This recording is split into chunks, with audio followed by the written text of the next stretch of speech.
माझ्या सर्व मित्रांनो, आज वर्तमानपत्र वाचताना असं नजरेस आलं की फसवणुकीचे प्रकार वाढले आहेत, दरोड्याचे प्रकार वाढले आहेत आणि निरनिराळ्या अपघाताचे प्रकार वाढले आहेत, फसवाफसवी वाढली आहे. हे काय दाखवतं?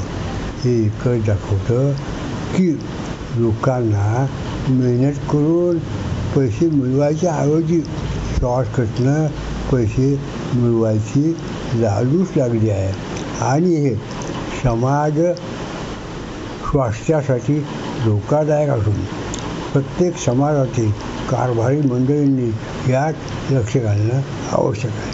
मायसेल्फ रामदास खंडागळे. आणि हे असे गुन्हेगारी वाढणे हे अनेक गोष्टींना पोषक होऊन त्रासदायक ठरते. मायसेल्फ रामदास खंडागळे. एवढं बोलायचं कारण की जे काही त्रास होतो आहे सर्वांना ते पाहत नाही म्हणून. रामदास खंडागळे, निवृत्त अभियंता, वीज मंडळ.